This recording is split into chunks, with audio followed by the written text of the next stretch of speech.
பெருக்கத்தின் மாதமாய் தந்திருக்கிறார். அவர் யெகோவா ராபா, நம்மை பெருகச் செய்கிற தேவன். வேதம் தெளிவாய் சொல்லுகிறது, உங்களை நான் பலுகவும் பெருகவும் பண்ணுவேன். அது நம்முடைய பலத்தினால் அல்ல, அது அவரே செய்கிற காரியம். அவரே நம்மை பலுக பண்ணுகிறவர், அவரே நம்மை பெருக பண்ணுகிறவர். நம்முடைய குறைச்சல்களை எல்லாம் நிறைவாய் மாற்றும்படிக்கு நம்மை பலுகவும் நம்மை பெருகவும் பண்ணுகிற ஒரே தேவன், ஒரே தேவன்.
உள்ளத்தின் ஆழத்திலிருந்து உற்சாகமாய் யூதாவே எழும்பி துதித்திடுவாய், சகோதரராலே புகழப்படுவாய். யூதாவே எழும்பி துதித்திடுவாய், சகோதரராலே புகழப்படுவாய். உன் கரம் கொண்டு சத்துருவின் பிடரியை தினமும் பிடித்து தூக்கிடுவாய். உன் கரம் கொண்டு சத்துருவின் பிடரியை தினமும் பிடித்து தூக்கிடுவாய். பாடுவோம் ஓசன்னா, பாடுவோம் இயேசுவுக்காய். பாடுவோம் ஓசன்னா, பாடுவோம் இயேசுவுக்காய். தாவீதின் மைந்தன் இயேசுராஜன் வெற்றி சிறந்தார் சிலுவையிலே. தாவீதின் மைந்தன் இயேசுராஜன் வெற்றி சிறந்தார் சிலுவையிலே. யெகோவா ஈரே பார்த்துக் கொள்வீர், எக்காலம் மோதி ஜெயிக்கச் செய்வீர். யெகோவா ஈரே பார்த்துக் கொள்வீர், எக்காலம் மோதி ஜெயிக்கச் செய்வீர். ஆட்டுக்குட்டிக்கு ஆட்டுக்கடா தந்து சகல பலியை ஏற்றுக்கொண்டீர். ஆட்டுக்குட்டிக்கு ஆட்டுக்கடா தந்து சகல பலியை ஏற்றுக்கொள்வீர். பாடுவோம் ஓசன்னா, பாடுவோம் இயேசுவுக்காய். பாடுவோம் ஓசன்னா, பாடுவோம் இயேசுவுக்காய். தாவீதின் மைந்தன் இயேசுராஜன் வெற்றி சிறந்தார் சிலுவையிலே. தாவீதின் மைந்தன் இயேசுராஜன் வெற்றி சிறந்தார் சிலுவையிலே. மந்திரத்தை சுற்றும் நாட்கள் முடிந்து விட்டது, மதில்களை நான் தாண்டும் நேரம் வந்து விட்டது. மந்திரத்தை சுற்றும் நாட்கள் முடிந்து விட்டது, மதில்களை நான் தாண்டும் நேரம் வந்து விட்டது.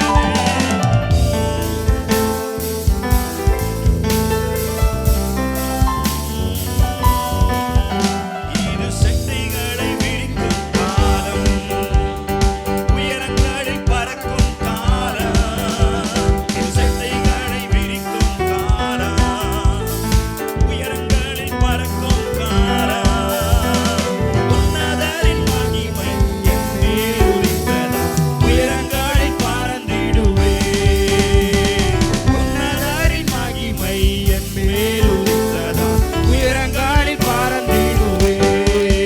மேலே உயரே உயரே உயரே நான் பறப்பேன். உயரே உயரே உயரே நான் பறப்பேன். உயரே உயரே உயரே நான் பறப்பேன்.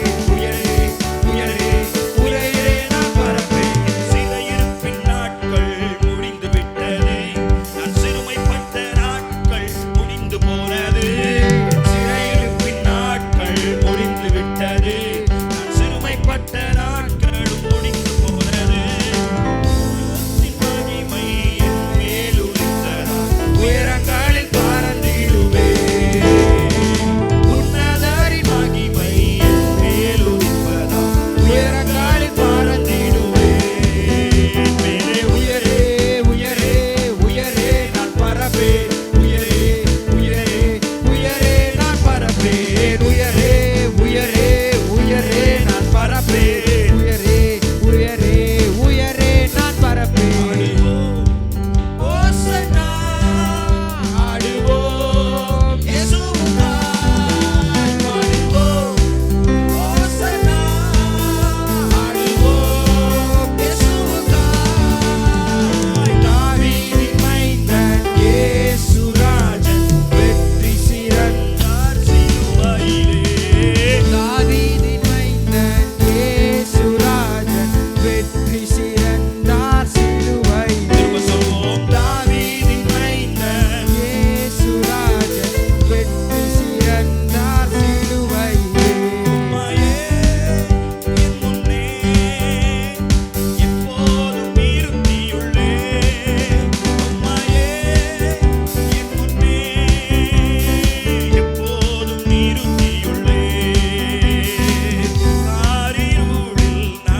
சிறுமைப்பட்ட மக்கள் மேல உங்க இரக்கம் இரக்கம் இரக்கம் இறங்கி வரட்டும்.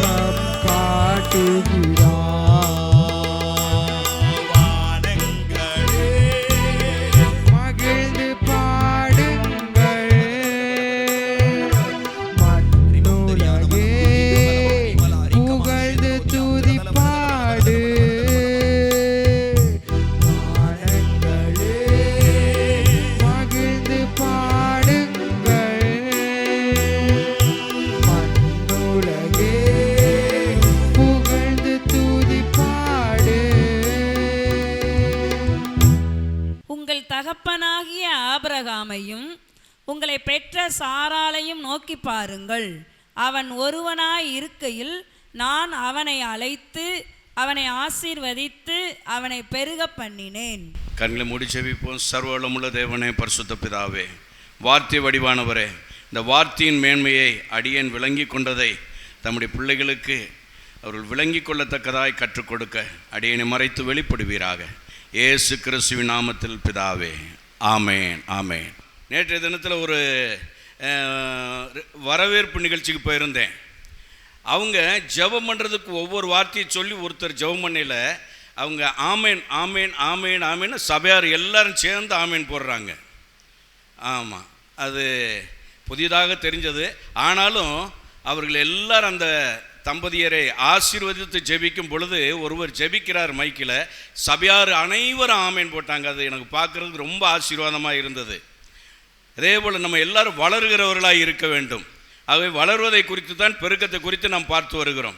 ஆதியாகம புத்தகத்திலே நமக்கு ஆண்டவர் சிருஷ்டிப்பின் நாளிலே ஆதாம் ஏவாளையும் படைத்து அவர் முதலாவதாக 1:28 வாசிக்கிறோம், பலுகி பெருகி பூமியை நிரப்பி ஆண்டு கொள்ளுங்கள் என்று சொல்லி ஆசீர்வதித்தார். தேவன் ஆசீர்வாதத்திற்கு பலுகி பெருகி ஆண்டு கொள்ளுங்கள் என்று சொல்லி ஆசீர்வதித்தார். முதலாவது தேவன் ஆசீர்வதித்தார். ரெண்டாவது ஒரு ஆசீர்வாதம் பாருங்க, அங்க ஆதியாகமம் 16:10 வாசிங்க.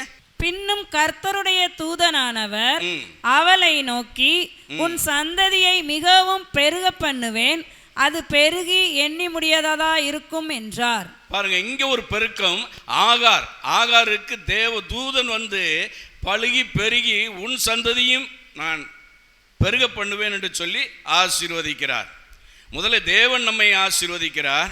ரெண்டாவது இங்கே தூதன் வந்து ஆசீர்வதிக்கிறார். தூதன் சொல்கிற இடத்துல பூராமே கர்த்தர் தான் வந்து அங்கே ஆசீர்வதிக்கிறார். ரெண்டாவதாக அங்கே ஆசீர்வாத விதமாய் பார்க்கிறோம். மூன்றாவதாக தேவனுடைய மனுஷன் விதமாய் சொல்லுகிறார். ஆதியாகமம் 30:30, நான் வரும் முன்னே உமக்கு இருந்தது கொஞ்சம், நான் வந்த பின் கர்த்தர் உம்மை ஆசீர்வதித்ததினால் அது மிகவும் பெருகி இருக்கிறது, இனி நான் என் குடும்பத்துக்கு சம்பாத்தியம் பண்ணுவது. போதும் போதும் போதும். அங்க லாபானிடத்திலே யாக்கோபு சொல்லுகின்றதான காரியம், நான் வரும் முன்னே உனக்கு கொஞ்சமாய் இருந்தது, நான் வந்த பின்பு உனக்கு சொத்துக்கள் கூடிவிட்டது. அல்லேலூயா. நீங்க இங்கே வரும் முன்னே, இயேசுவை அறியும் முன்னே, இப்பொழுது கிட்டத்தட்ட ஒரு 4 பேர் வந்திருக்கிறாங்க இன்னைக்கு புதிதாக. இன்றைக்கு வந்தவர்கள் வந்த வண்ணமாக இருப்பதில்லை. இனி நாளுக்கு நாள் அவர்கள் வளர்ச்சி அடைவார்கள், ஆசீர்வதிக்கப்படுவார்கள். அல்லேலூயா அல்லேலூயா. நாம் அனைவரும் அவ்விதமாக தான் ஆசீர்வதிக்கப்பட்டிருக்கிறோம். நான் இயேசுவை ஏற்றுக்கொள்வதற்கு முன்னதாக நான் பேண்ட்டு போட்டு இப்படி சட்டையில் இன்பணி போட்டதே இல்லை. நான் வேட்டியோடையும் கைலியோடையும் துண்டோடையும் பனியோடையும் தெரிந்த காலங்கள் உண்டு. எனக்கு சுவிசேஷம் அறிவிக்கப்பட்டு இயேசுவை அறிமுகப்படுத்தின பொழுது, இயேசுவை ஏற்றுக்கொண்டு வரையில் என்னுடைய வாழ்க்கையில் இருந்த மாற்றங்களை மற்றவர்கள் கண்டு ஆச்சரியப்பட்டார்கள். வளர்ச்சி, ஒரு பெருக்கம், இது நமக்குள்ள வந்திருக்கா? வந்தவங்க மாத்திரம் இல்லையா சொல்லும், இன்னும் முழுசா வரலையே. அல்லேலூயா அல்லேலூயா. நான் இந்த கிராமங்களில் போய் சுவிசேஷம் சொல்லி நான் ஊழியம் செஞ்சு வந்த பகுதிகளில் அவர்களை வளர்ச்சியை பார்த்துருக்கேன். செருப்பு போட்டு நடக்காதோ செருப்பு போட்டு நடக்க ஆரம்பித்தாங்க. நைட்டியோடு வெளியே போயிட்டு வந்துடுவாங்க. ஆனால் அவங்க வீட்டை விட்டு வெளியே போயில நைட்டியோடு போகிறது கிடையாது. பார்த்துருக்கேன் நான். வளர்ச்சி. அதே மாதிரி ஆண்களையும் பார்த்துருக்கேன்.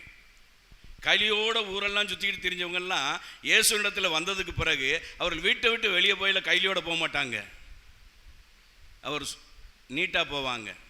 இயேசுனிடத்தில் வருவதற்கு முன்னதாக இந்த மேப்பட்டனை திறந்து விட்டுருப்பாங்க. பார்த்துருக்கீங்களா?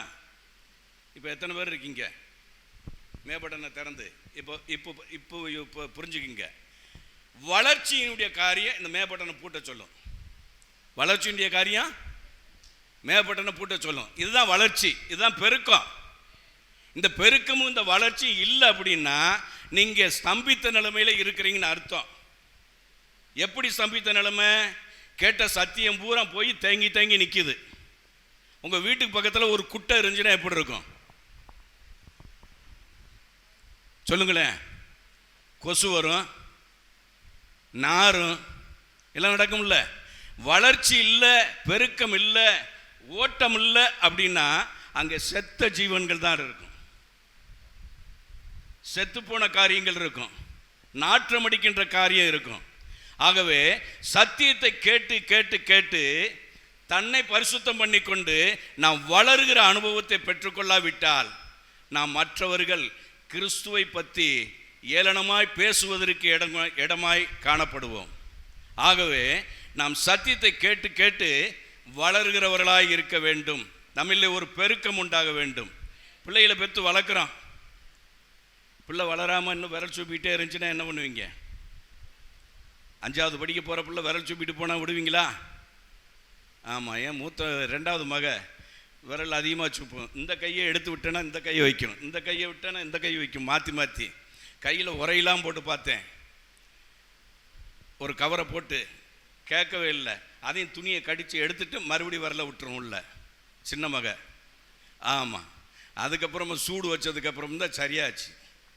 ஆமாம். வார்த்தையை கேட்டு கேட்டு வளரலை அப்படின்னா ஊழியக்காரங்க சூடு வைக்கிறது இல்லை, சூடு வேறங்கிட்டாவது வந்துடும். ஆமாம்.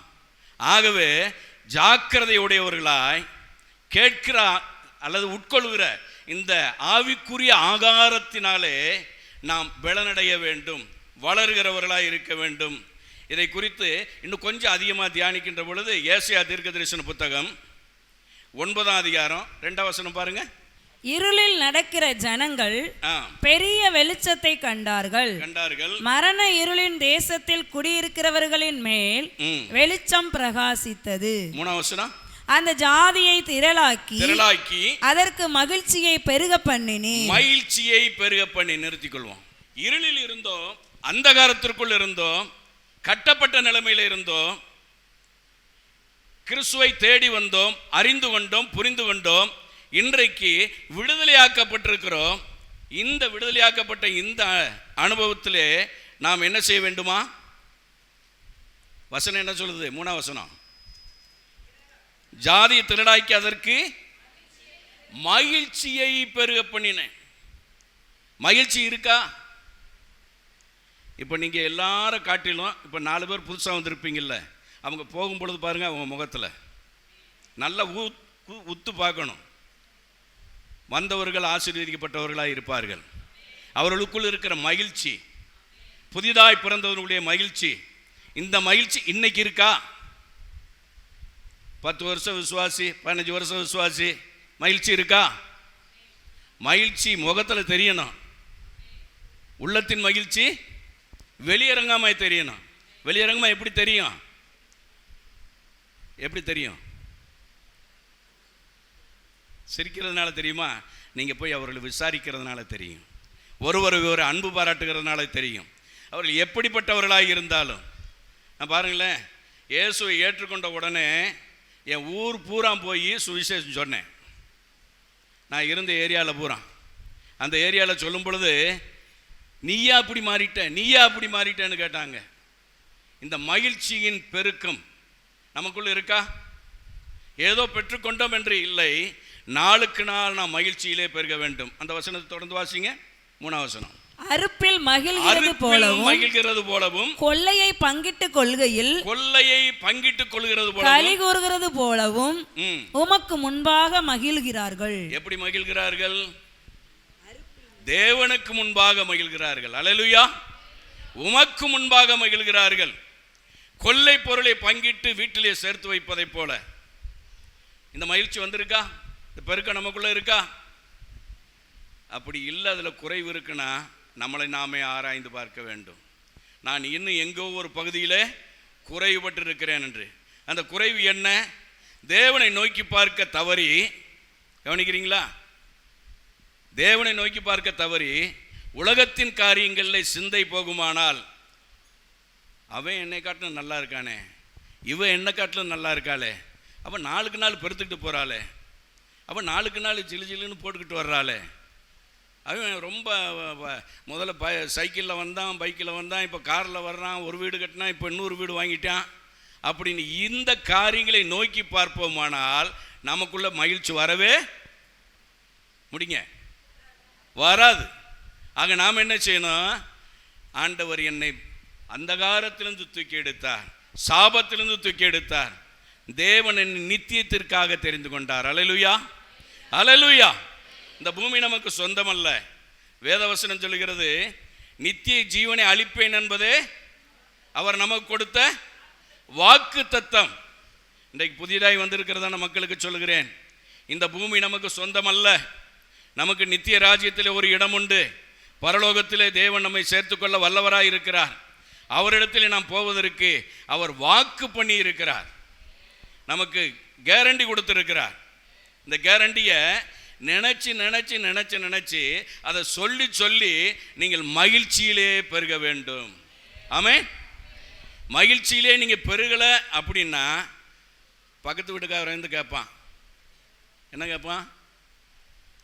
என்ன உன்னை பார்த்தா ஒரு மாதிரி இருக்கே, என்ன டவுனாக தெரியுது அப்படின்னு. டவுனாக இருந்தாலும் மகிழ்ச்சியாக இருக்கணும். அல்லேலூயா. நெருக்கம் இருந்தாலும் மகிழ்ச்சியாக இருக்கணும், உபத்திரவம் இருந்தாலும் மகிழ்ச்சியாக இருக்கணும். ஏன்? உலகத்தில் இருக்கவனு என்னோடு இருக்கிறவர், அந்த வசனமெல்லாம் தெரியுது நல்லா, ஆனாலும் மகிழ்ச்சியாக தான் இருக்க முடியல. நீங்கள் மகிழ்ச்சியாக இருங்களேன். உங்களுக்கு சண்டைக்காரன் வந்தாலும் அவனும் என்ன வந்துட்டு ஒரு வித்தியாசம் தெரியுது அப்படின்னு பார்த்து அவன் நம்மளை குறித்து 4 பேர்கிட்ட விசாரிப்பான். விசாரிச்சுட்டு சொல்லுவான், அவன் ஏசுக்கிட்ட போயிட்டான்ப்பா, ஏசுக்கிட்ட போனதுனால இன்றைக்கி அவன் நல்லா சிரிச்சுக்கிட்டே இருக்கிறான் அப்படின்னு. இந்த மகிழ்ச்சியிலே பெருக வேண்டும். ஆமென். பெருக்கத்தை தேவன் எதிர்பார்க்கிறார். ஆகவே நம்முடைய ஆத்துமாவை நாம் தொய்வுக்கு விடாதபடி நாம் பெருகுகிறவர்களாக இருக்க வேண்டும். 1 யோவான் 2:25 நித்திய ஜீவனை அளிப்பேன் என்பதே அவர் நமக்கு தந்த வாக்கு தத்தம். 26ஆம் வசனம் வாசிங்க. உங்களை வஞ்சிக்கிறவர்களை குறித்து இவைகளை உங்களுக்கு எழுதி இருக்கிறேன். உங்களை வஞ்சிக்கிறவர்களை குறித்து எழுதுகிறார் அப்போஸ்தலனாகிய யோவான். யாரை குறித்து எழுதுகிறார்? நம்மளை வஞ்சிக்கிறவர்கள். பிசாசானவன் வஞ்சினையை வஞ்சித்து நம்மளை எப்பொழுது விழுங்கலாம் என்று வகை தேடி சுற்றி திரிகிறான். ஆகவே அவர்களை குறித்து அவர்களுக்கு எச்சரிக்கையாக நமக்கு அதை எழுதுகிறார். 27ஆம் வசனம். நீங்கள் அவராலே பெற்ற அபிஷேகம் உங்களில் நிலைத்திருக்கிறது, ஒருவரும் உங்களுக்கு போதிக்க வேண்டுவதில்லை.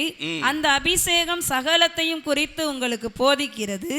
அது சத்தியமா இருக்கிறது, பொய் அல்ல. அது உங்களுக்கு போதித்தபடியே அவரில் நிலைத்திருப்பீர்களாக. ஆமென். அல்லேலூயா. 28ஆம் வசனம். இப்படி இருக்க பிள்ளைகளே, அவர் வெளிப்படும் போது நாம் அவர் வருகையில் அவருக்கு முன்பாக வெட்கப்பட்டு போகாமல், அவர் வருகையிலே அவருக்கு முன்பாக வெட்கப்பட்டு போகாமல் இருக்கும்படிக்கு, தைரியம் உள்ளவர்களாய் இருக்கும்படிக்கு அவரில் நிலைத்திருங்கள். அவரில் நிலைத்திருங்கள். அந்த மகிழ்ச்சியிலேயே நிலைத்திருங்கள். தேவனில் நிலைத்திருப்பது மகிழ்ச்சியில் நிலைத்திருப்பது, மகிழ்ச்சியிலே பெருகிறதாய் காணப்படுகிறது. பாருங்க, ஏசாயா 9:4 வசனம் வாசிங்க. 9:4. மீதியானியரின் நாளில் நடந்தது போல அவர்கள் சுமந்த நுகத்தடியையும் அவர்கள் தோளின் மேலிருந்த மிலாற்றையும் அவர்கள் ஆலோட்டையின் கோலையும் முறித்து போட்டீர். ஆண்டவர் இயேசுவை அறிவதற்கு முன்னதாக இருந்ததான மீதியானியர் அல்லது நம்மளை நிந்தித்தவர்கள், நெருக்கத்திலே நம்மை வைத்திருந்தவர்கள், நம்மளை உபத்திரவப்படுத்தினவர்கள், இவர்களிடத்தில்தான் தேவன் நம்ம என்ன செய்தார்? காரியங்களை நுகத்தேடியெல்லாம் முறித்து போட்டு நம்மை தூக்கி எடுத்ததை நினைவு கூறுகின்ற பொழுது மகிழ்ச்சியை நிலைத்திருப்போம். ஆமே. மகிழ்ச்சி சும்மா வராது. மகிழ்ச்சி சும்மா வராது. உலகத்தை பார்த்தீங்கன்னா வராது. வேத வசனத்தை பார்த்து தேவன் நம்மை தூக்கி எடுத்ததை நினைத்து, நாம் கடந்து வந்த பாதைகளை நினைத்து, நாம் இதிலே நாம் சந்தோஷப்படுகின்ற பொழுது அந்த மகிழ்ச்சியிலே பெருகுகிறவர்களாக இருப்போம். அடுத்து பாருங்க, 6ஆம் வசனம் 9:6 அங்கு சொல்லப்பட்டிருக்கிறது, நமக்கு ஒரு பாலகன் பிறந்தார், அவர் அதிசயமானவர், ஆலோசனை கர்த்தா, வல்லமையுள்ள தேவன், நித்திய பிதா, சமாதான பிரபு எனப்படும். 7ஆம் வசனம், சிங்காசனத்தையும் அவருடைய ராஜ்யத்தையும் அவர் திடப்படுத்தி இது முதற்கொண்டு என்றென்றைக்கு நியாயத்தினால் நீதியினால் நிலைப்படுத்தும்படிக்கு அவருடைய கர்த்தத்துவத்தின் பெருக்கத்திற்கு அதன் சமாதானத்திற்கு முடிவு இல்லை. அல்லேலூயா. கர்த்தத்துவத்தின் பெருக்கம். இரண்டாவது காரியம் மகிழ்ச்சியில பெருக்கம் முதலாவது. இரண்டாவது கர்த்தத்துவத்திலே பெருக வேண்டும். கர்த்தத்துவத்திலே பெருகின்ற பொழுது நாம் தேவனுடைய ராஜ்யத்தையும் அவருடைய நீதியும் குறித்து, கர்த்தருடைய காரியம் என்ன என்பதை குறித்து நாம் அதில் பெருகுகிறவர்களாய் வேதத்தை வாசித்து வாசித்து வாசித்து நாம் அதில் நிலை நிற்க வேண்டும். அப்பொழுது அங்கே நமக்கு ஒரு மகிழ்ச்சியும் கூடும், நாம் தேவனிலே நிலை நிற்போம். இங்கே 7ஆம் வசனத்தில் சொல்லப்பட்டிருக்கிறது, ராஜ்யத்தை அவர் திடப்படுத்தி. ராஜ்யம், தேவனுடைய ராஜ்யத்தை நமக்குள்ளே திடப்படுத்துகிறார். யாருக்குள்ள? ரட்சிக்கப்பட்ட தேவனுடைய பிள்ளைகள் ஒவ்வொருவருக்குள்ளேயும் தேவனுடைய ராஜ்யம். தேவனுடைய ராஜ்யம் என்ன சொல்லுங்க? தேவனுடைய ராஜ்யம் எப்படிப்பட்டது? தேவனுடைய ராஜ்யம் புசிப்பும் குடிப்பும் அல்ல, அது நீதியும் சமாதானமும் பரிசுத்த ஆவியினால் உண்டாகும் சந்தோஷமுமாய் இருக்கிறது. தேவனுடைய ராஜ்யம் புசிப்பும் குடிப்பும் அல்ல, தேவனுடைய ராஜ்யம் சந்தோஷமும் சமாதானமாய் இருக்கும். இயேசுவை ஏற்றுக்கொண்ட தேவனுடைய பிள்ளைகள் நாம் பெருக வேண்டுமானால், மகிழ்ச்சியிலே நிலைத்திருக்க வேண்டுமானால், தேவனுடைய ராஜ்யத்தை குறித்து, அவருடைய நீதியை குறித்து, அவருடைய நியாயத்தை குறித்து இவைகளையே நாம் சிந்தித்து கொண்டிருப்போமானால் நாம் பெருகுகிறவர்களாக இருப்போம். இன்னொரு வசனத்தை வாசிப்போம். ஏசாயா 51:6. ஒரு 2 காரியம் சொல்லிட்டு நான் முடிக்கிறேன். உங்கள் கண்களை வானத்துக்கு ஏறெடுங்கள், கீழே இருக்கிற பூமியையும் நோக்கி பாருங்கள். வானம் புகையை போல் ஒளிந்து போம், பூமி வஸ்திரத்தை போல் பழசாய்ப்போம், அதன் குடிகளும் அப்படியே ஒளிந்து போவார்கள். என் ரட்சிப்போ என்றென்றைக்கும் இருக்கும், என் நீதி அற்று போவதில்லை.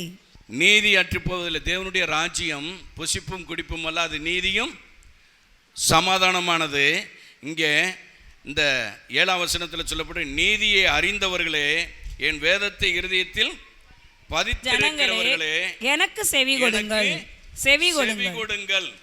பிரியமான தேவனுடைய பிள்ளைகளே, முதல்ல வாசகத்தில் பார்த்தோம், யார் உங்களுக்கு போதிக்க வேண்டியதில்லை, பரிசுத்த ஆவியானவரே போதிப்பார். எப்பொழுது? நான் வேதத்தை வாசித்து வாசித்து இந்த வேதத்தின்படி நடப்பதற்கு நம்மளை ஒப்பு கொடுத்து நாம் இதில் வளருகிறவர்களாக இருக்கின்ற பொழுது தேவனே நமக்கு போதித்து நடத்துகிறவராய் இருப்பார். அந்த நீதி அற்று போவதில்லை. அந்த நீதி அறிந்தவர்களே, என் வேதத்தை இருதயத்தில் பதித்திருக்க எனக்கு செவி கொடுங்கள் என்று சொல்கிறார். இந்த 8ஆம் வசனத்தில் பாருங்க, என் நீதியோ என்றென்றைக்கும், என் ரட்சிப்பு தலைமுறை தலைமுறையாக இருக்கும். ரட்சிப்பு எப்படி இருக்குமா? தலைமுறை தலைமுறையாக. நேற்று அந்த போன நிகழ்ச்சியில் அவங்க சொன்னாங்க, இயேசுவை அறியறதுக்கு முன்னாடி ரொம்ப அந்நிய நுகத்திற்குள்ள அடைபட்டு விதமாக இருந்தேன்.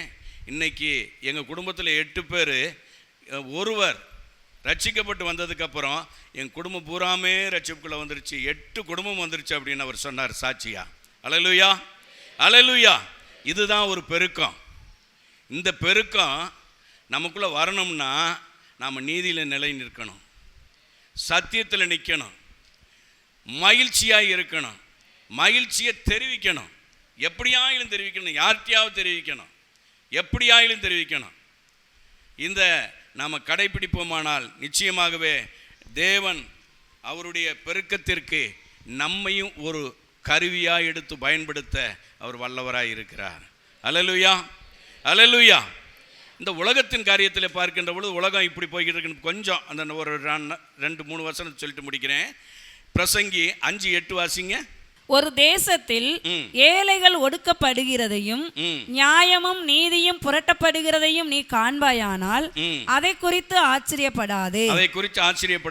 உயர்ந்தவன் மேல் உயர்ந்தவன் காவலாளியா இருக்கிறான், அவர்கள் மேல் உயர்ந்தவரும் ஒருவர் உண்டு.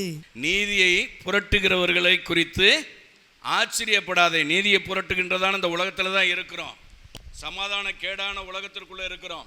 ஆனாலும் நாம் சத்தியத்தை அறிந்தவர்கள், நித்தியத்தை குறித்து நிதானம் உள்ளவர்களாய், அதை வைராக்கியம் உள்ளவர்களாய், அதிலே நாம் நிலைத்திருக்கின்ற பொழுது நம்முடைய பெருக்கம் தனியாக இருக்கும். ஆகவே இந்த உலகம் விதமாய் இருக்கிறது. 5 அதிகாரம் 10ஆம் வசனம் பாருங்க. பணப்பெரியன் பணத்தினால் திருப்தி அடைவதில்லை, செல்வப்பிரியன் செல்வ பெருக்கினால் திருப்தி அடைவதுமில்லை, செல்வ பெருக்கினால் திருப்தி அடைவதில்லை. இதுவும் மாயையே. மாயை. இந்த உலகத்தில் இருக்கவங்க எல்லாரும் சொத்தை சேர்க்கணும், அதை வாங்கணும், இதை வாங்கணும் அப்படின்னு சொல்லி அந்த ஆசையில் அல்லது அதை நோக்கி அவர்கள் பயணிக்கிறார்கள். ஆனால் அவர்களுக்கு அது ஒன்றும் திருப்தி தருவதில்லை. ஆமென். கொஞ்சம் பொருள் ஆண்டவர் நமக்கு கொடுத்தது, அதில் நாம் மனரமியமாக இருக்க கற்றுக்கொள்வோமானால் இதுதான் பெருக்கத்தினுடைய அறிகுறி. ஆமென். நமக்கு இந்த பூமி சொந்தம் அல்ல. ஆகவே நம்முடைய பெருக்கம் இங்கே மாத்திரமல்ல, தேவனுடைய ராஜ்யத்திற்கு அங்கே ஆள் சேர்ப்பதற்கு, அங்கே தேவனுடைய பிள்ளைகளை நம்ம போகையில் இன்னும் 2 பேரை கூட்டிகிட்டு போகணுங்கிறதான இந்த எண்ணத்தோடு நாம் செயல்படுவோமானால் நிச்சயமாகவே நாம் ஆசீர்வதிக்கப்பட்டவர்களாக இருப்போம். 11ஆம் வசனம் விதமாக சொல்லுது பாருங்க. 11 பொருள் பெருகினால் அதை தின்கிறவர்களும் பெருகுவார்கள். சொத்து சேர்க்கணும்னு நினச்சிங்கன்னா உங்களுக்கு பின்னாடி 4 பேர் வருவான், அதை எப்படி திங்கிறான்னு தெரியாது. ஆமாம். ஆகவே இந்த பெருக்கத்தை நோக்கி ஓடாமல் நம்ம எந்த பெருக்கத்தை கவனிக்கணும்? தேவனுடைய ராஜ்யம், தேவனுடைய நீதி, தேவனுடைய சமூகம், தேவனுடைய சபை, இந்த பெருக்கத்தை நோக்கி நம்முடைய எண்ணமும் சிந்தையும் இருக்குமானால் நிச்சயமாகவே நாம் தேவனுடைய திட்டத்தின்படி தேவனுடைய காரியங்களை நிறைவேற்றுகிறவர்களாக இருப்போம். பிரசங்கி 7:15 விதமாய் சொல்கிறது, இவை எல்லாவற்றையும் என் மாயையின் நாட்களில் கண்டேன். தன் நீதியிலே கெட்டு போகிற நீதிமானும் உண்டு, தன் பாவத்திலே நீடித்திருக்கிற பாவியும் உண்டு. தன் நீதியிலே கெட்டு போகிற நீதிமான் உண்டு. ஐயா, ஏன் அளவில் நான் நீதிமானா இருக்கேன், நான் ரொம்ப உத்தமனாக இருக்கேன், நான் யாருக்கு இடைஞ்சல் பண்ணதில்லை அப்படின்னு நீங்கள் சுயநீதியை பேசி கொண்டிருப்பீர்களானால் வசனம் என்ன சொல்லுது? அதிலே வாய் தரங்களேன், வசனத்தை பார்த்தீங்களா? அதிலே கெட்டு போகிறவர்கள் உண்டு. நான் யாருக்கும் தொந்தரவு கொடுக்கறதில்ல, நான் உண்டு, என் வேலை உண்டுன்னு இருக்கேன், நான் உண்டு, என் மனைவி, என் பிள்ளைகள், என் குடும்பம்னு இருக்கேன் அப்படிங்கிற அந்த குறுகிய வட்டத்திற்குள் இருப்பீர்களானால் நிச்சயமாகவே அந்த நீதி கெட்டுப்போன நீதியாய் காணப்படும். இது நிமித்தமாக பின்வாங்கி போகிறதுக்கு அதிக வாய்ப்புகள் உண்டு. ஆகவே தேவனுடைய ராஜ்யம், அவருடைய நீதி, அவருடைய காரியம் என்று சொல்லி அந்த தேவனுடைய ராஜ்யத்தின் பெருக்கத்திற்காக நாம் இந்த பூமியிலே நாம் வாழ்கின்ற பொழுது நிச்சயமாகவே கர்த்தர் நம்மை ஆசீர்வதித்து கனப்படுத்துவார், நம்மையும் பெருக பண்ணுவார். யோவான் 3:30 விதமாக சொல்கிறது, அவர் பெருகவும் நான் சிறுகவும் வேண்டும் சொல்லி நிறைய பேர் ஜெபம் பண்றதை நான் கேட்டிருக்கேன். ஆமா, இதுக்கு அர்த்தம் என்ன? அவர் பெருகணும் அப்படின்னா தேவன் எனக்குள்ளே, தேவனுடைய அன்பிலே நான் பெருகிவிட்டால் என்னை சும்மா இருக்க விடுமா? சும்மா இருக்க விடாது.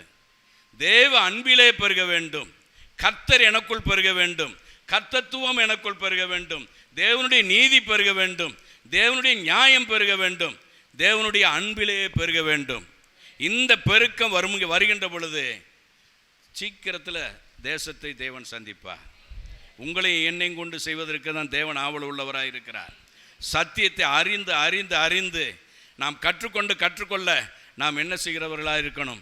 இதை மற்றவரிடத்தில் கொண்டு செல்கிறவர்களாக இருக்க வேண்டும். பிலிப்பியர் 1:9 விதமாக சொல்கிறது, மேலும் உத்தமமானவைகளை நீங்கள் ஒப்புக்கொள்ளத்தக்கதாக உங்கள் அன்பானது அறிவிலும் எல்லா உணர்விலும் இன்னும் அதிகமாய் பெருகவும். இப்ப நீங்க போங்க, ஆராதனை முடிஞ்சு போயில ஒரு 10 பேருக்கையாவது என்ன செய்யணும்?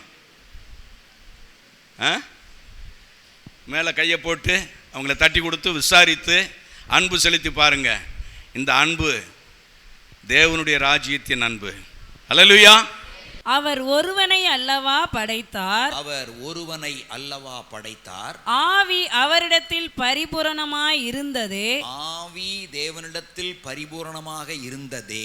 பின்னை ஏன் ஒருவனை படைத்தார், பின்னை ஏன் ஒருவனை படைத்தார். தேவ பக்தியுள்ள சந்ததியை பெறும்படிதானே. தேவ பக்தியுள்ள சந்ததியை பெறும்படியாகத்தானே. ஒரு ஆமேன் சொல்லுங்க. ஸ்தோத்திரம். அப்படின்னு சொல்லிட்டு அப்புறம் தான் இன்னொரு முக்கியமான விஷயத்தை சொல்றாரு. ஆகையால் ஒருவனும் தன் இள வயதின் மனைவிக்கு துரோகம் பண்ணாதபடிக்கு, ஒருவனும் தன் இள வயதின் மனைவிக்கு துரோகம் பண்ணாதபடிக்கு உங்கள் ஆவியை குறித்து எச்சரிக்கையாயிருங்கள். எச்சரிக்கையாயிருங்கள். தேவன் பெருக்கத்தை குறித்து பேசும்போது ஆவியை குறித்து எச்சரிக்கையாயிருங்கள். ஏனென்றால் ஆவிக்குரிய பெருக்கத்தை தடை செய்கிற ஒரு காரியம் உங்களுக்குள்ளே இருக்கிறது என்கிறத அந்த வேத பகுதி எழுதி வச்சிருக்கார். எப்படி இருக்குதான்? ஒருவனும் தன் மனைவிக்கு துரோகம் பண்ணாதபடி உங்கள் ஆவியை குறித்து எச்சரிக்கையாயிருங்கள். அப்படி ஒரு துரோகத்தை பண்ணும்போது எது டேமேஜ் ஆகுதான்? எது டேமேஜ் ஆகுது? ஸ்தோத்திரம். இதை மாற்றியும் சொல்லலாம். ஒருத்தியும் உன் கணவனுக்கு துரோகம் பண்ணாதபடிக்கு எச்சரிக்கையாயிரு. ஏனென்றால் அப்படி செய்ய பார்க்கும்போது உங்க ஆவி டேமேஜ் ஆகிறது. ஸ்தோத்திரம். ஆவி டேமேஜ் ஆகுது. ஸ்தோத்திரம். நீங்க அந்த காரியத்தை அதுக்கு அடுத்த வசனத்தில் வாசிக்கலாம். சரி, நான் துரோகம் பண்ணலை, நீதியின்படி நான் என்ன பண்ணிடுறேன், டைவர்ஸ் கொடுத்துட்றேன், எங்களுக்கு இந்த குடும்பத்துக்குள்ளே உள்ள பிரச்சனையை சகிக்க முடியலை, இந்த குடும்ப சண்டையை எங்களால் தீர்த்து கொள்ள முடியலை, நான் இதோட டைவர்ஸ் கொடுத்துட்டு தள்ளி விட்டுட்டு போயிடுறேன் அப்படின்னு சொல்வீங்கன்னா அடுத்த வசனத்தை பாருங்க. தள்ளி விடுதலை நான் வெறுக்கிறேன் என்று, டைவர்ஸை நான் வெறுக்கிறேன் என்று இஸ்ரவேலின் தேவனாகிய கர்த்தர் சொல்லுகிறார். இஸ்ரவேலின் தேவனாகிய கர்த்தர் சொல்லுகிறார். தள்ளி விடுதல் என்றால் டைவர்ஸ். அதை நான் வெறுக்கிறேன் என்று கர்த்தர் சொல்லுகிறார். அப்படிப்பட்டவன், அப்படி செய்ய விரும்புகிறவன் கொடுமையினால் தன் வஸ்திரத்தை மூடுகிறான் என்று, கொடுமையினால் தன் வஸ்திரத்தை மூடுகிறான் என்று சேனைகளின் கர்த்தர் சொல்லுகிறார். சேனைகளின் கர்த்தர் சொல்றாரு. ஆகையால் நீங்கள் துரோகம் பண்ணாமல் உங்கள் ஆவியை குறித்து, மறுபடியும் சொல்றாரு, உங்கள் ஆவியை குறித்து எச்சரிக்கையாயிருங்கள். நல்ல கவனிங்க. ஒரு பெருக்கத்திற்காக நாம தியானிக்கும் போது ஆண்டவர் ஏன் சம்பந்தம் இல்லாம இப்படி ஒரு வார்த்தையை நம்முடைய சபைக்குள்ள கொண்டு வருகிறாரோ எனக்கு தெரியாது. ஸ்தோத்திரம். கடந்த நாட்களில் நான் நோக்கி பார்க்கும்போது ஒரு பெருக்கம் உண்டாகும் என்று சொன்னேன். கொக்கர குளத்தில் பேச பேச பெருக்கம் உண்டாகும் என்று சொன்னேன். ஸ்தோத்திரம். ஒரு மருத்துவச்சி பேசினபடியினால் ஸ்தோத்திரம் இஸ்ரவேலிலே பெருக்கம் உண்டானது. ஒரு மருத்துவச்சி பேசினதுனால, ஸ்தோத்திரம், பார்வோன்ட்ட பேசினதுனால ஒரு பெருக்கம் உண்டானது. ஒரு பேதுரு அப்போஸ்தலர் 10 பேசினதுனால அங்க ஒரு குடும்பத்தில் பெருக்கம் உண்டானது. ஸ்தோத்திரம். அப்போஸ்தலர் 10 எந்த குடும்பம்? கொர்நேலியுனுடைய குடும்பத்தில் ஒரு பெருக்கம் உண்டானது. ஸ்தோத்திரம். ஒரு பவுல் பேசினதுனால ஒரு பட்டணத்தில் ரட்சிப்பு பெருகிற்று. ஸ்தோத்திரம். அப்போஸ்தலர் 18 9 10. சரியா? ஸ்தோத்திரம். பட்டணத்தில் பெருக்கம் உண்டு. பேச பேச பெருக்கம் வருதுன்னு நான் கொக்கரோளத்தில் பேசினேன். ஸ்தோத்திரம். கத்திரிஸ்தமானால் இந்த வாரம் கூட நான் அதை பேசுகிறேன். ஒரு சமாரியா ஸ்திரீ பேசினதுனால ஒரு ஊரிலே ரட்சிப்பு பெருகியது. ஸ்தோத்திரம். பேதுரு பேசினதுனால குடும்பத்தில் ரட்சிப்பு, பவுல் பேசினதுனால பட்டணத்தில் ரட்சிப்பு பெருகிச்சு. ஸ்தோத்திரம். சமாரியா ஸ்திரீ பேசினதுனால சமாரியாவிலே ரட்சிப்பு பெருகியது. ஸ்தோத்திரம். ஆமாம், எஸ்தர் பேசினாள். ஸ்தோத்திரம்.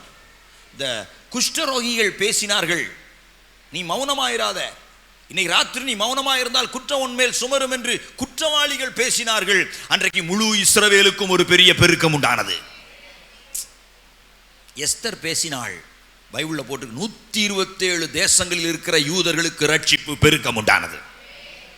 அப்போ பேசினா ஒரு தனி ஆள் இருந்து ஒரு குடும்பம், ஒரு ஊரு, ஒரு கிராமம், ஒரு பட்டணம், ஒரு தேசம், 127 தேசம் வரைக்கும் பெருக்கம் உண்டாகும் அளவுக்கு வேதத்தில் உள்ள பரிசுத்தவான்கள் பேசி இருக்கிறார்கள். ஸ்தோத்திரம்.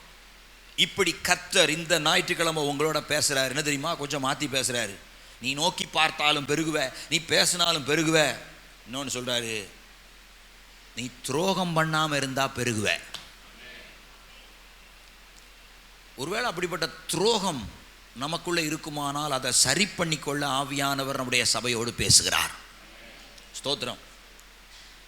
கணவன் மனைவிக்கு துரோகம் பண்ணுவது, மனைவி கணவனுக்கு துரோகம் பண்ணுவது, இதை பேசுவதற்கு அருவருப்பாக தான் இருக்கிறது. ஆனாலும் ஆண்டவர் எனக்கு பேச சொன்னதை நான் பேசுவதற்கு தான் அவர் எனக்கு சோறு போடுறாரு. ஸ்தோத்திரம். ஒருவேளை இப்படிப்பட்ட கட்டுகளில் யாராவது சிக்கி இருப்பீங்கன்னா உங்களை விடுவிக்க கர்த்தர் போதுமானவராக இருக்கிறார். ஒரு விடுதலையை தந்து உங்களை நல்ல விதமாக பெருக பண்ணுவதற்கு அவர் போதுமானவராக இருக்கிறார். அவர் உங்கள் குடும்பத்தை பெருக பண்ணுவதற்குரிய நோக்கத்தோடு கூட வந்திருக்கிறபடினால், ஸ்தோத்திரம், உங்கள் குடும்பத்தை தரத்தில் பெருக பண்ண அவர் சித்தமுள்ளவராக இருக்கிறபடினாலே அவர் நம்முடைய குடும்பத்தை பெருக பண்ணுகிற ட்ராக்ல நம்மளை சரியா நடத்தி கொண்டிருக்கிறார். ஸ்தோத்திரம். பிசாசினுடைய பெரிய தந்திரம் குடும்பங்களின் குடும்பமாகிய சபையை கெடுத்து போட வேண்டுமானால் அதில் ஒரு குடும்பத்தை ஆகிலும் கெடுக்க வேண்டும், அதில் 4-5 குடும்பத்தை கெடுக்க வேண்டும். அதன் மூலமாக சபையை கெடுக்கலாம் என்கிற திட்டத்தோட பிசாசு இன்னைக்கு குடும்பங்களுக்குள்ள கிரியை செய்கிறான். அவனுடைய கிரியைகளை வகை கண்டு அதற்கு பதிலடி கொடுத்து, ஸ்தோத்திரம், அவனை தூரே துரத்தி நம்முடைய ஆவியிலே ஒரு விடுதலையை பெற்றுக்கொள்வோமானால் ஆவிக்குரிய பெருக்கத்தை நம்முடைய சபையிலே நம்முடைய குடும்பத்திலே காண முடியும். அல்லேலூயா. அப்ப ஆவியை கெடுக்கும்படிக்கு, ஸ்தோத்திரம், போராடுகிற பிசாசின் இடத்துல நாம் எச்சரிக்கையாக இருக்க வேண்டும். ஸ்தோத்திரம். ஆண்டவர் பாருங்க, பெருக்கத்தை குறித்து பேசும்போது தேவ பக்தியுள்ள சந்ததியை உருவாக்குவதற்கு என்னிடத்துல போதுமான அளவு ஆவி இருந்தாலும் நான் ஒரே ஒரு மனுஷனை தான் உருவாக்குவேன். அவன் ஆதாம். அவன் ஒழுங்கம், உத்தமமா, உண்மையா, நீதியா, நேர்மையா இருக்கணும். அவன் மூலமாக ஒரு பரிசுத்தம் உள்ள சந்ததியை நான் உருவாக்குவேன். இதுதான் தேவ திட்டம். அவருக்கு வேணா ஒரு பரிசுத்தமான ஆட்களை உருவாக்கி கொள்ளட்டும், எங்களாலெல்லாம் முடியாதுன்னு சொல்வதற்கு அல்ல. அவர் உங்களை அழைத்திருப்பாரானால், அவர் உங்களை ஆசீர்வதித்திருப்பாரானால், அவர் உங்களை பெருக பண்ண வேண்டும் என்கிற நோக்கத்தில் வைத்திருப்பாரானால், அவர் உங்களை சீர்படுத்தி பெருக பண்ணுகிறதுல உண்மை உள்ள தேவனாக இருக்கிறார். கர்த்தர் உங்களுக்கு கொடுத்த வாழ்க்கை துணைய கர்த்தர் கொடுத்ததாக எண்ணுங்கள். அதுதான் ஸ்தோத்திரம். ஒரு பெரிய அதில் தான் ஒரு பெரிய பிளெஸிங் இருக்குது. நம்முடைய மனதளவில் கூட அவர்களுக்கு துரோகம் பண்ணும்படியான எண்ணம் வராதிருப்பதாக. பிசாசு அப்படிப்பட்ட விதைகளை என்ன செய்வான்? ஸ்தோத்திரம். என்றைக்குமே ஸ்தோத்திரம், என்றைக்குமே நம்ம கணவன் நம்ம மனைவியை விட மற்றவங்க கொஞ்சம் பெஸ்ட்டாக இருக்கிற மாதிரி நம்ம கண்ணுக்கு பிசாசு என்ன செய்வான்? காட்டுவான். அதற்கு ஒரு நாள் நம்ம என்ன செய்யக்கூடாது. அவன் விளையாட்டுக்கு கூட அஜித் எனக்கு ரொம்ப பிடிக்கும், விஜய் ரொம்ப அழகு அப்படிங்கிற வேர்டை கூட நம்ம என்ன பண்ண வேண்டாம், சொல்ல வேண்டாம். ஸ்தோத்திரம். உங்கள் கண்களுக்கு உங்கள் கணவனும் உங்கள் மனைவியும் என்னவாய் தெரியட்டும், அழகாய் தெரியட்டும். அதில் நான் சில நேரங்களில் இப்படி சொல்வதை நீங்கள் அறிஞ்சிருப்பீங்க. ஸ்தோத்திரம். பாஸ்டர்மாவை பாராட்டி பேசுவதை அதை நான் நம்முடைய மூத்த தலைவர் போதகர்கிட்ட நான் கற்றுக்கொண்டேன். ஏன் அப்படி சொல்கிறேன் தெரியுமா? ஸ்தோத்திரம். அப்படி சொல்வதின் மூலமாக, நாம் அவர்களை பாராட்டி சொல்வதின் மூலமாக நாம் செய்ய வேண்டிய துரோகத்தை தவிர்ப்பதற்கு அது உதவியாக இருக்கும். ஸ்தோத்திரம். ஆமாம், நித்தம் அப்படிப்பட்டவங்களை பார்த்து நல்ல வார்த்தைகளை சொல்லுவதின் மூலமாக நாம் செய்ய வேண்டிய, நம்மளை நிர்பந்தப்படுத்துகிற பிசாசினிடத்திலிருந்து நம்முடைய ஆவியை காப்பாற்றிக் கொள்வதற்கு அது உதவியாக இருக்கும். ஸ்தோத்திரம். நான் சொல்கிறேன், உங்கள் கணவனை பார்த்து அப்படிப்பட்ட நல்ல வார்த்தைகளை என்ன பண்ணுங்க, சொல்லுங்க.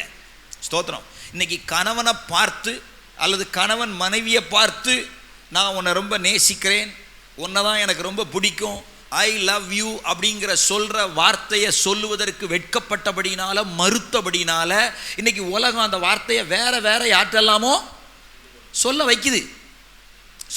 பிசாசு அப்படி சொல்ல வைக்கிறான். ஆக்சுவலாக கணவனும் மனைவியும் ரோட்டில் கைகோர்த்து நடக்க வேண்டிய இடத்துல அவங்க என்ன நினைப்பாங்க அப்படின்னு சொன்னதுனால இன்னைக்கு ஸ்கூலில் படிக்கிற பிள்ளைகளும் பையங்களும் கைகோர்த்து என்ன பண்ணிட்டு இருக்காங்க, நடந்து கொண்டு. எது தப்பு? ஸ்கூலில் படிக்கும்போது ஒரு பையன் பிள்ளை கையை பிடிச்சிட்டு போகிறது தான் தப்பு. ஆனால் அது நடந்ததற்கான காரணம் என்ன? கணவனும் மனைவியும் கைகளை பிடித்து கொண்டு நடப்பதற்கு இவங்க கூச்சப்பட்டதுனால என் 4 பேர் என்ன நினைப்பாங்க? ஸ்தோத்திரம். ஏன்னா வேற யாரையுமா கையை பிடிச்சிட்டு போற? உன் கணவனை உன்னுடைய மனைவியை தானே. அதை செய்ய தவறினபடினால பிசாசு இன்னைக்கு ஸ்தோத்திரம் அதை வேறு விதமாக செய்ய பண்ணி அதை ஜனங்கள் பார்த்து அதை விரும்புவதற்குரிய சூழ்நிலையை பிசாசு உருவாக்குறான். இந்த பிசாசினுடைய திட்டத்தை நீங்க உடைக்கும் போது உங்கள் ஆவி பெருகுகிறதாக இருக்கிறது. ஆவிக்குரிய வாழ்க்கையில ஒரு பெருக்கத்தை பார்ப்பதற்கு இப்படிப்பட்ட துரோகங்கள் குடும்பங்களுக்குள்ளே தவிர்க்கப்பட வேண்டியது அவசியமாக இருக்கிறது. நான் பேசுறது யாருக்கும் வருத்தம் உண்டாகாமல் இருப்பதாக, ஆனா இது எல்லாருக்குமா எனக்குமானது. ஸ்தோத்திரம். நம்ம இந்த விஷயத்துல சரியாகும் போதுதான் ஆண்டவர் தரமான ஒரு பெருக்கத்தை நம்முடைய வாழ்க்கையில உண்டாக்க முடியும். அப்படிப்பட்டதான ஒரு தரமான பெருக்கம் நம்முடைய சந்ததிகளுக்குள்ளே காணப்பட முடியும். ஸ்தோத்திரம். ஆமா, நம்ம இன்னைக்கு நல்ல காரியங்களை விதைக்கிறதுல ஜாக்கிரதையாக இருப்போம். ஆண்டவர் அதை ரொம்ப தெளிவா சொல்றாரு. ஆகையால் ஆண்டவரிடத்தில் அவர் தேவ பக்தியுள்ள சந்ததியை உருவாக்க வேண்டும் என்கிற சித்தம் திட்டம் உடையவராக இருக்கிறபடியினால் ஒவ்வொருவனும் தன் இளவயதின் மனைவிக்கு துரோகம் பண்ணாதபடிக்கு உங்கள் ஆவியை குறித்து எச்சரிக்கையாயிருங்கள். சகோதரிகளே, நீங்கள் உங்கள் ஆவியை குறித்து எச்சரிக்கையாயிருங்கள். உங்கள் சிந்தையிலும் ஸ்தோத்திரம், உங்கள் கணவனுக்கு உங்கள் சிந்தையிலும் உங்கள் மனைவிக்கு துரோகம் பண்ணுகிற எண்ணம் வராதிருப்பதாக. ஆமேன் சொல்றவர்களையும் ஆமேன் சொல்லாதவர்களையும் ஆசீர்வதியும் ஆண்டவரே. ஸ்தோத்திரம். இது ரொம்ப முக்கியமானது. பிசாசானவன் இன்னைக்கு அப்படி ஒருவேளை நீங்க மாம்சத்தின்படி போய் பாவம் செய்யாவிட்டாலும் சிந்தையில நிறைய பேரு கர்த்தர் உங்களுக்கு கொடுத்த வாழ்க்கை துணையை வெறுத்து வேறு ஒருவரை நேசிக்கக்கூடிய சூழ்நிலையில தள்ளி இருப்பானால் இன்றைக்கு அதிலிருந்து மனம் திரும்பும்படியாக கர்த்தர் உங்களை அழைக்கிறார். நம்ம அதை எதிர்த்து நிற்போம். அப்படிப்பட்ட எண்ணங்களை கிறிஸ்துவுக்குள்ள சிறை பிடிப்போம். அப்படிப்பட்ட துரோகங்களை நம்மை விட்டு தூக்கி எறிவோம். ஆவியானவர் அதற்கு நமக்கு உதவி செய்வாராக. அல்லேலூயா. ஆமா, பெருக்கத்தை குறித்து நம்ம பார்க்கும்போது ஆண்டவரிடத்துல ஏராளமான தாராளமான ஆவி இருந்தாலும் நான் அப்படிப்பட்ட நீதிமான்களை என்னுடைய ஆவியினால உருவாக்கவில்லை. நான் உருவாக்கின ஒருவனை நீதிமான் ஆக்கி அவன் மூலமாக நீதியுள்ள ஒரு சந்ததியை பிறப்பிக்க பெருக பண்ண விரும்புகிறேன் என்பதுதான் தேவ திட்டமாக இருக்கிறது. அல்லேலூயா. ஸோ இந்த காரியத்தில் நம்ம ரொம்ப ஜாக்கிரதையாக இருப்போம். அடுத்த வசனம் பாருங்க. தள்ளி விடுதலை நான் வெறுக்கிறேன். இவ கூட காலம் தள்ள முடியாது. இந்த ஆளோட இனி என்னால் வாழ முடியாது. நான் நீதியின்படி என்ன செய்கிறேன்? டைவர்ஸ் வாங்கி கொள்கிறேன். ஆண்டவர் சொல்ல, நீ அப்படி டைவர்ஸ் வாங்குவதை நான் வெறுக்கிறேன். அப்படிப்பட்டவன் கொடுமையினால் தன் வஸ்திரத்தை மூடுகிறான். ஸ்தோத்திரம். என்ன டைவர்ஸ் பண்ணி அடுத்தது எவ்வளவு நல்ல மனைவின்னு கணவன் போய் கட்டினாலும் அது வஸ்திரத்தினால எப்படி இருக்குமா? அது எப்படி இருக்குமா? கொடுமையினால் தன் வஸ்திரத்தை மூடுவதற்கு தான் சமமாக இருக்கும். ஸ்தோத்திரம். நீங்கள் வேணால் எக்ஸ்பீரியன்ஸ் பண்ணி பாருங்கள். பைபிள் அப்படி தான் சொல்லுது. இருக்கிறவனை நான் கழட்டி விட்டுட்டு இருக்கிறவளை கழட்டி விட்டுட்டு நான் வேற ஒன்றை ட்ரை பண்ணி நீதியின்படி நான் செஞ்சிடறேன்னு சொல்லி ட்ரை பண்ணி பாருங்கள். நான் சவால் விட்டு சொல்கிறேன், அது கொடுமையினால் உங்கள் வஸ்திரத்தை மூடுகிறது போல தான் இருக்குமே தவிர அது முன்னாடி இருந்த கணவனை விட மனைவியை விட ரொம்ப கொடூரமாக தான் இருக்குமே தவிர அது நல்லாவே இருக்காது. அதற்கு வாய்ப்பே இல்லை. அப்போ சொல்லுவீங்க அக்கறைக்கு இல்லை இக்கரைக்கு அக்கறை பச்சை அப்படின்னு சொல்லக்கூடிய ஒரு நிலைமையில தான் அது இருக்குமே தவிர ஒரு நாள் அது நன்மைக்கு ஏதுவாக இருக்காது. ஏன் இவ்வளோ ஸ்ட்ராங்காக சொல்கிறேன்னா பைபிள் அப்படி சொல்லுது. பைபிள் அப்படி சொல்லுது. ஸ்தோத்திரம். அடுத்தது பாருங்க. ஆகையால் நீங்கள் துரோகம் பண்ணாமல் உங்கள் ஆவியை குறித்து எச்சரிக்கையாயிருங்கள். இப்படி செய்யும்போது என்ன ஆகுது? நம்முடைய ஆவி டேமேஜ் ஆகுது. ஆவிக்குரிய வாழ்க்கையில் ஒரு டேமேஜ் உண்டாகுது. அந்த டேமேஜை சரி பண்ணுறது ரொம்ப கஷ்டம். அது பெருக்கத்தை தடை செய்யும். ஆகையால் உங்கள் ஆவி டேமேஜ் ஆகாதபடி பார்த்து கொள்ளுங்கள். அல்லேலூயா. ஸ்தோத்திரம். ஆமாம். இப்போ திருமணம் முடிக்காதவர்களுக்கு வர்றேன். அங்கு அதற்குரிய வசனத்தையும் ஆண்டவர் அங்கே சொல்லி வைத்திருக்கிற அந்த வசனத்தை எடுத்து வாசிங்க. அதே 2ஆம் அதிகாரத்தில் 11ஆம் வசனம் வாசிங்க. 2:11. யூதா ஜனங்கள் துரோகம் பண்ணினார்கள். இஸ்ரவேலிலும் இவங்க ஒரு விதமான துரோகத்தை பண்றாங்க. இந்த துரோகம் எப்படிப்பட்டதா? இஸ்ரவேலிலும் எருசலேமிலும் அருவருப்பான காரியம் செய்யப்பட்டது. அது என்ன அருவருப்பான காரியம்? கர்த்தர் சிநேகிக்கிற பரிசுத்தத்தை. அப்பா, ஒரு வார்த்தையை பாருங்க. கர்த்தர் கர்த்தர் சிநேகிக்கிற பரிசுத்தத்தை யூதா ஜனங்கள் பரிசுத்த குலைச்சலாக்கி அந்நிய தேவதையின் குமாரத்திகளையும் குமாரர்களையும் விவாகம் பண்ணினார்கள். இவங்க ஒரு வேலை செய்றாங்க. விவாகம் பண்ணாதவங்க ஒரு விதமான துரோகத்தை பண்றாங்க. அது என்ன விதமான துரோகம் தெரியுமா? அந்நிய தேவதைகளின் குமாரத்திய போய் என்ன பண்ணுவது? விவாகம் பண்ணுவது. அந்நிய தேவதையின் குமாரர்கள். I am open to say this. இயேசு அறியாத ரட்சிக்கப்படாத ஜனத்தில் யாராவது ஒருவனையாவது ஒருத்தியவாவது லவ் பண்ணி நான் கல்யாணம் முடிக்கிறேன், அதுக்கப்புறம் நான் சர்ச்சுக்கு கூட்டிட்டு வந்துடுறேன், அவங்க அப்படிலாம் நீங்க வசனம் பேசுனீங்கன்னா நீங்க அந்நிய தேவதையினுடைய குமாரத்தையும் குமாரனையும் தான் என்ன பண்றீங்க? விவாகம் பண்றீங்க. அதுவும் தேவனுக்கு செய்கிற துரோகமா இருக்கிறது. ஐயோ பாஸ்டர், இத போன வாரம் பிரசங்கம் பண்ணக்கூடாதா, போன மாசம் பண்ணக்கூடாதா, போன வருஷம் பண்ணக்கூடாதா, நான் இப்போ தான் பண்ணி முடிச்சேன். ஸ்தோத்திரம். நீ பண்ணி முடிச்சதை வச்சு நான் ஒன்றும் சொல்லலை. ஆனா இனி இப்படிப்பட்ட மனம் திரும்புதலுக்குள்ளே கடந்து வருவாயானால் உன் துரோகம் உனக்கு மன்னிக்கப்படும். அவருடைய சிநேகம், அந்த சிநேகத்தில் பரிசுத்தம் உன் வாழ்க்கைக்குள்ள கடந்து வரும். அல்லேலூயா. நான் பேசுவது யாரையும் வருத்தப்படுத்துவதற்காக அல்ல. ஆனால் ஸ்தோத்திரம், நான் விரும்பாவிட்டாலும் இதை பேசும்படி கர்த்தர் என் உள்ளத்தில் ஒரு ஏவுதலை தந்ததுனால ரேமாவாய் மாத்திரமல்ல தீர்க்க தரிசனமாய் இந்த சபைக்கு பேசுகிறேன். இந்த வார்த்தையை கேட்கிறவர்களுக்கு கர்த்தர் பேசுகிறார். நீங்கள் தேவனிடத்தில் உதவி கேட்டா உங்களுக்கு உதவி செய்யவும் உங்களை கைதூக்கி விடவும் அவர் போதுமானவராக இருக்கிறார். ஸ்தோத்திரம். இந்த வார்த்தைகளை அவர் இந்த சபைக்கு பேசுவதனுடைய நோக்கம் இந்த சபை மனம் திரும்பி அந்த துரோகத்தை விட்டு வர வேண்டும் என்பதற்காகத்தானே தவிர நீ செய்த துரோகத்திற்கு உன்னை தண்டிக்க வேண்டும் என்பதற்காக அல்ல. உன்னை பெருக பண்ண வேண்டும் என்கிற திட்டத்தில் மறுபடியும் உன்னை ஏற்றி வைத்து உன்னை பெருக பண்ணுவதற்காகத்தான் கர்த்தர் இப்படி சற்று கடினமான வார்த்தைகளை பேசுகிறாரே தவிர உன் பெருக்கத்தில் ஒரு தரம் இருக்க வேண்டும் என்பதற்காக தான் கர்த்தர் இப்படி சற்று கடினமான காரியத்தை பேசுகிறாரே தவிர உங்களை வருத்தப்படுத்தணுங்கிறது அல்ல. ஸ்தோத்திரம். உங்களை வருத்தப்படுத்தியாயிலும் உங்க சந்ததி தரம் உள்ளதாக இருக்க அவர் சித்தம் உள்ளவராக இருக்கிறார். உங்க பிள்ளைகள் தரம் உள்ளவர்களாக இருக்க, உங்க தலைமுறை தரம் உள்ளதாக இருக்க அவர் விரும்புகிறபடினாலே இப்படிப்பட்ட காரியத்தை தவிர்த்து விடுங்கள் என் பிள்ளைகளே.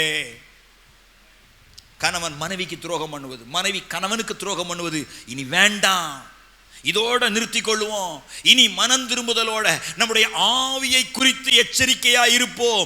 ஏனென்றால் ஆவிக்குரிய ஒரு வாழ்க்கையில பெருக்கத்தை கொடுப்பதற்கு இப்படிப்பட்ட காரியங்கள் எல்லாம் எனக்கு அவசியமா இருக்கிறது என்று கர்த்தர் பேசுகிறார். தேவனுடைய சத்தத்திற்கு மனம் திரும்புதலோடு ஆமென் என்று சொல்வீர்களானால் அவர் உங்களுக்கு உதவி செய்ய உண்மை உள்ளவராக இருக்கிறார். என்னால முடியல பாஸ்டர், இன்னைக்கு நம்ம ஜெபம் பண்ண போறோம். இன்னைக்கு ஆண்டவர் உங்களுக்கு உதவி செய்ய போதுமானவராக இருக்கிறார்.